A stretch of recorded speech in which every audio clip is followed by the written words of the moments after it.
নমস্কার বন্ধুরা, আজ শেয়ার করব সজনে ডাঁটার হালকা পাতলা একটি নিরামিষ ঝোলের রেসিপি। গরমে শরীরকে সুস্থ রাখতে এই রেসিপিটি ট্রাই করতে পারেন। একদম কম তেল মশলায় দারুণ টেস্টি এই রেসিপিটি খেতে অসম্ভব ভালো লাগে। আর এই গরমের দিনে এই রকম হালকা পাতলা ঝোল থাকলে খেতে বেশ ভালো লাগে। রেসিপি ভালো লাগলে লাইক কমেন্ট করবেন। আর নতুন বন্ধু হয়ে থাকলে চ্যানেলটা অবশ্যই সাবস্ক্রাইব করার অনুরোধ রইল। তো রান্নাটা করার জন্য প্রথমেই এখানে আমি কয়েকটা সজনে ডাঁটাকে একটু লম্বা লম্বা করে কেটে নিয়েছি একটা টমেটোটাকেও কেটে নিয়েছি, আর নিয়েছি দুটো আলুটাকে একটু লম্বা লম্বা করে কেটে নিয়েছি। রান্না করার আগে সমস্ত সবজিগুলো কেটে ধুয়ে পরিষ্কার করে নিয়েছি। এবার রান্নাটা করার জন্য প্রথমেই কড়াই গরম করে এখানে নিয়ে নিলাম 1 চামচ গোটা জিরেটাকে হালকা একটু নেড়ে এর মধ্যে দিয়ে দিচ্ছি 1 চামচ রাঁধুনিটাকেও একটু 5 সেকেন্ড একটু ভেজে নেব। তারপর এর মধ্যে দিয়ে দিচ্ছি হাফ চামচ কালো জিরেটা একটু পরে দিয়েছি, কারণ কালো জিরে কিন্তু খুব একটা ভাজবার প্রয়োজন নেই। তো হালকা একটু নেড়ে চেড়ে নিয়ে এবার মশলাটাকে আমি নামিয়ে নিচ্ছি। খেয়াল রাখতে হবে মশলাটা যাতে পুড়ে না যায়। এবার ঠান্ডা করে মশলাটা গুঁড়ো করে নেব।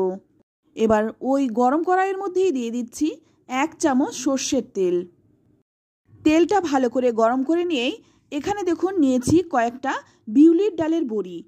রান্নাটা করার জন্য এখানে কিন্তু আমি ছোট বিউলির ডালের বড়িটা নিয়েছি, আপনারা চাইলে বড়টাও নিতে পারেন, যার কাছে যেটা থাকবে। এবার এই বড়িটাকে একটু লালচে রং ধরিয়ে ভেজে নেব। বড়িটা একটু ভালো করে ভেজে নিচ্ছি। তো বড়িটাকে 2 মিনিটের মতো ভালো করে ভেজে নিলাম। এবার তুলে নিচ্ছি। বড়িটা ভেজে তুলে নিলাম। এবার ওই কড়াইয়ের মধ্যেই দিয়ে দিচ্ছি আর 1 চামচ সর্ষের তেল। ফোড়নেই দিয়ে দিচ্ছি হাফ চামচ গোটা জিরে। এবার জিরেটা একটু ভেজে নেব।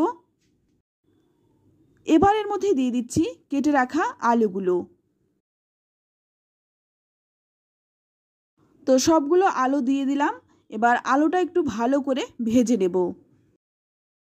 তো আমি এখানে আলুটা ভাজতে ভাজতে একটা মশলা বানিয়ে নেব।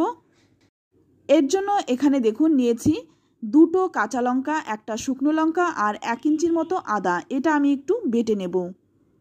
আর এদিকে দেখুন আলুটাও কিন্তু ভাজা হয়ে গেছে। এবার এর মধ্যে দিয়ে দিচ্ছি বেটে রাখা মশলাটা। তবে ঝালটা কিন্তু নিজেদের স্বাদ অনুযায়ী দেবেন। তবে কিন্তু আমার মনে হয় এই গরমে হালকা ঝালটাই খেতে বেশি ভালো লাগে।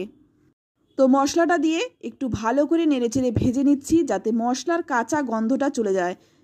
মশলাটার কাঁচা গন্ধ চলে যাওয়া পর্যন্ত একটু ভেজে নিলাম। তারপর এর মধ্যে দিয়ে দিচ্ছি কেটে রাখা সজনে ডাঁটাগুলো। এবার এই সজনে ডাঁটাগুলোও কিন্তু ভালো করে আলুর সাথে ভেজে নেব। একটু নেড়েচেড়ে নিয়েই এখানে দিয়ে দিচ্ছি স্বাদ মতো লবণ, আর দিয়ে দিচ্ছি 1 চামচ হলুদ গুঁড়ো। লবণ আর হলুদ গুঁড়োটা দিয়ে ভালো করে নেড়েচেড়ে মিশিয়ে নেব। তবে সজনে ডাঁটাটা কিন্তু খুব একটা ভাজা যাবে না। সজনে ডাঁটাটার মধ্যে যে রসটা থাকে সেটা কিন্তু শুকিয়ে গেলে ভালো লাগবে না, তাই সামান্য একটু জল দিয়ে একটু কষিয়ে নিচ্ছি। এতে করে মশলাটাও কিন্তু খুব ভালোভাবে সবজির সাথে মিশে যাবে। তো একটু নেড়েচেড়ে নিয়ে তারপর একটা ঢাকা দিয়ে 5 মিনিট রেখে দেব। তো 5 মিনিট পর দেখুন ঢাকনাটা খুলে নিয়েছি। এবার একটু নেড়েচেড়ে নিচ্ছি। এখন কিন্তু মশলাটা ভালো করে কষানো হয়ে গেছে। এবার এর মধ্যে দিয়ে দিচ্ছি গরম জলটা দিয়ে এবার ভালো করে নেড়েচেড়ে মিশিয়ে নেব। এখানে কিন্তু জলটা একটু বেশি দিলাম, কারণ এই রান্নাটা কিন্তু পাতলা ঝোল হবে। আর যেহেতু বড়ি দিচ্ছি তাই জলটা কিন্তু অনেকটাই টেনে নেবে। ঝোলটা যখন ভালো করে ফুটে উঠবে তখন এর মধ্যে দিয়ে দিচ্ছি কেটে রাখা টমেটোগুলো।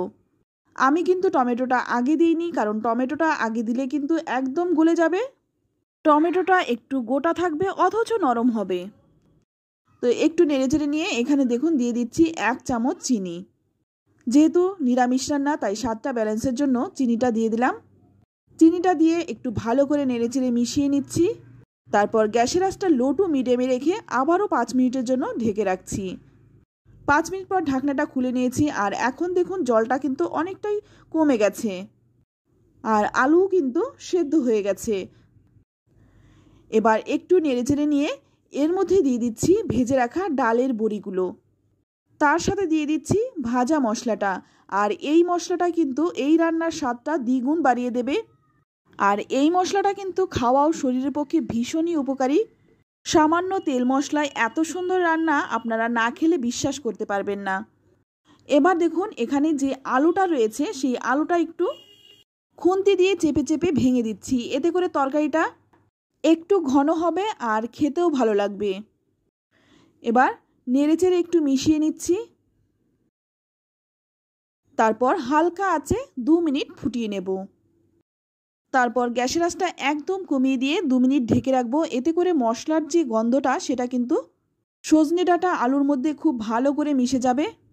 তো এখন কিন্তু আমার রান্নাটা একদমই হয়ে গেছে, এবার নামিয়ে নেব।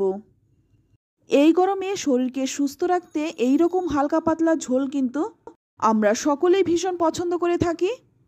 আর যদি হয় এই রকম হালকা মশলায় রান্না, তাহলে তো কোনো কথাই হবে না। তো বন্ধুরা, এই রেসিপিটি যে কতটা টেস্টি হয় একবার না খেলে কিন্তু আপনারা বুঝতে পারবেন না। তাই আপনাদের কাছে অনুরোধ রইল, একবার অন্তত এই রেসিপিটি বানিয়ে খান, তারপর কমেন্টে লিখে জানান খেয়ে আপনাদের কেমন লাগলো। ভালো লাগলে লাইক শেয়ার কমেন্ট করতে একদম ভুলবেন না। চ্যানেলে নতুন হয়ে থাকলে চ্যানেলটা সাবস্ক্রাইব করে নেওয়ার অনুরোধ রইল। আজ এই পর্যন্তই।